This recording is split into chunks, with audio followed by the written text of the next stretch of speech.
अस्सलाम वालेकुम। आज हम लोग इस वीडियो में इस चीज़ को देखेंगे कि जो प्रोडक्ट होता है थ्री कंसेक्यूटिव नंबर्स का, क्या उसको हम डिवाइड कर सकते हैं 6 से या नहीं। सबसे पहले हमें हर चीज़ सोचना भूल जाएं, हम लोग इस बात को कंसिडर करें कि वो थ्री नंबर्स होंगे क्या। तो थ्री नंबर्स आपके बेसिकली हो सकते हैं कि लेट द नंबर्स बी, हम कह सकते हैं इस तरह, let the numbers be n, n plus one and n plus two. अब इन्होंने थ्री कंसेक्यूटिव इंटीजर बोला है, इन्होंने ये नहीं बोला कि वो ऑड होंगे या फिर वो इवन होंगे। ठीक है, वो कुछ भी हो सकते हैं, वो ऑड भी हो सकते हैं और वो इवन भी हो सकते हैं। वो यहाँ पर हमारे लिए सबसे इम्पोर्टेंट चीज़ क्या है, जो हमारे लिए पॉइंट समझना है, वो ये पॉइंट समझना है कि अगर वो तीन कंसेक्यूटिव नंबर्स जो भी हैं, वो 4, 5, 6 हो, 98, 99, 98, 99, 100 हो, कुछ भी हो, उनमें से कोई एक ऐसा नंबर जरूर आएगा जो 2 से डिवाइड हो सकता है। ठीक है, तो इसका मतलब ये कि उन नंबर में से एक ऐसा नंबर जब आएगा जब वो 2 से डिवाइड हो सकता है, तो हम ये भी कह सकते हैं कि अब इन तीन नंबर्स का जो प्रोडक्ट होगा वो भी टू से डिवाइड हो सकता है। क्योंकि हम लोगों ने जो थ्री रूल्स जो सीखे हैं वो सबसे इंपॉर्टेंट है। वो थ्री रूल्स वो क्या थे, वो हमारे उसके आपके डिविजिबिलिटी के थ्री रूल्स के। डिविजिबिलिटी सिर्फ उस वक्त अप्लाई होती है जब कोई भी इंटीजर्स आपस में एक दूसरे से ऐड होते हैं, सब्ट्रैक्ट होते हैं या फिर और मल्टीप्लाई। तब तक ये वाली जो प्रॉपर्टी है हम उसको यूज कर सकते हैं। क्योंकि किसी इंटीजर को किसी इंटीजर से ऐड करेंगे तो हमें इंटीजर मिलेगा, किसी इंटीजर को किसी इंटीजर से सब्ट्रैक्ट करेंगे हमें फिर भी इंटीजर मिलेगा, और किसी इंटीजर को किसी इंटीजर से मल्टीप्लाई करेंगे हमें फिर भी इंटीजर मिलेगा। लेकिन अगर हम डिवाइड करेंगे किसी इंटीजर को किसी इंटीजर से, अगर हम डिवाइड करेंगे तो लाजमी नहीं है कि हमें इंटीजर मिले।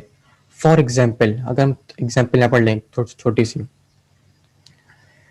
तो इस एग्जाम्पल हम लोग ये देख सकते हैं इस चीज को।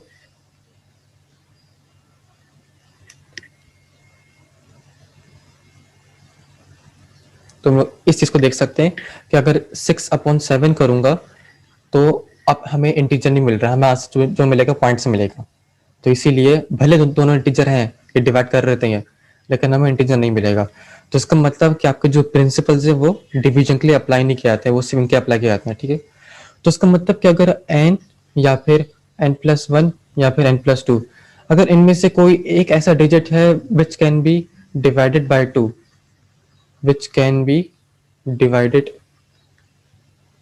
by 2, इसका मतलब कि उनका जो प्रोडक्ट है उसको भी हम 2 से डिवाइड कर सकते हैं। लेट्स सपोज कि अगर मैं जो n है, 2 जो है वो n को डिवाइड कर रहा है, वो n हमारा 2 था, n+1 3, 2 3 4, 2 अगर n को डिवाइड कर रहा है तो ये ऑब्वियस बात है ये कि जो 2 है वो इन तीन नंबर्स का जो मल्टीपल है उसको भी डिवाइड कर सकता है। अगर आपको कोई एग्जाम्पल लेने तो आप एग्जाम्पल लेकर इसको चेक कर लें, आपको अंदाजा हो जाएगा कि ये बात सेटिस्फाई कर रही है, ये बात प्रूव कर रही है। इसका मतलब कि अगर 2 किसी नंबर को डिवाइड कर रहा है तो उसके मल्टीपल को भी डिवाइड कर सकता है। वो उसके मल्टीपल में भले n+1 हो, n+2 हो, 2-4 नंबर और हो, उससे कोई फर्क नहीं पड़ता, लेकिन 2 डिवाइड कर सकता है क्योंकि मल्टीप्लिकेशन में आपके जो रूल्स हैं वो अप्लाई होते हैं डिविजिबिलिटी के। ठीक है, अब हम दोबारा एक और बात कंसिडर करते हैं। अभी दूसरा सिनेरियो है, ठीक है, ये आपका सिनेरियो नंबर 2 है।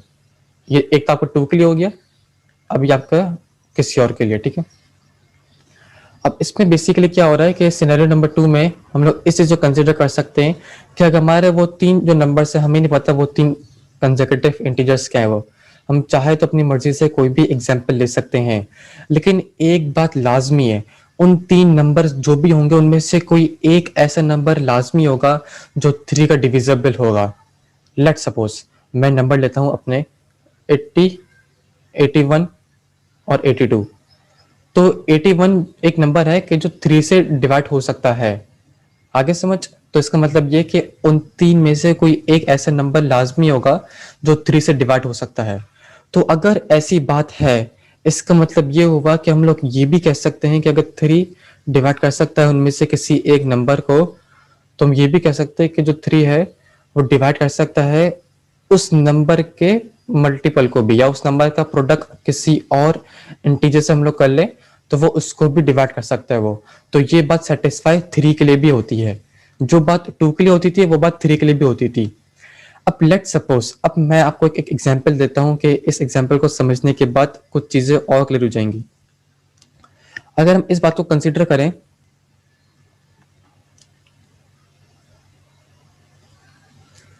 कि अगर आपके पास कोई नंबर है जो 3 से डिवाइड हो गया और कोई नंबर है जो 2 से भी डिवाइड हो गया, इसका मतलब कि उनका जो प्रोडक्ट है वो भी उसको डिवाइड कर सकता है। लेट सपोज ये जो 2 है, 2 12 को डिवाइड कर सकता है, और जो 3 है, 3 भी 12 को डिवाइड कर सकता है।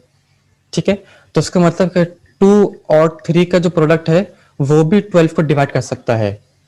तो बिल्कुल यही बात, अगर 2 डिवाइड कर सकता है n+1 n+2 के प्रोडक्ट को, और 3 डिवाइड कर सकता है n+1 n+2 के प्रोडक्ट को, तो इसका मतलब कि 6 भी डिवाइड कर सकता है n+1 n+2 के प्रोडक्ट को।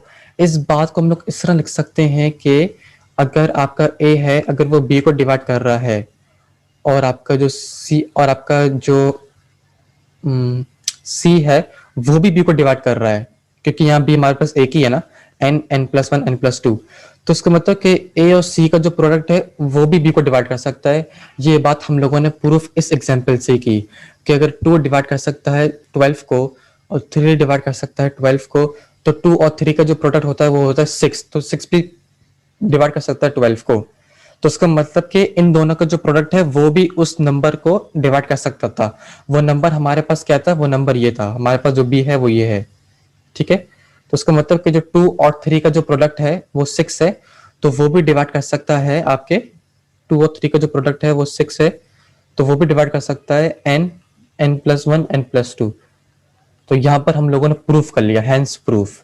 हम लोगों ने क्या प्रूफ कर लिया कि आपका जो नंबर है, आपका जो नंबर है वो 6 को, जो 6 है वो डिवाइड कर सकता है n+1 n+2 को।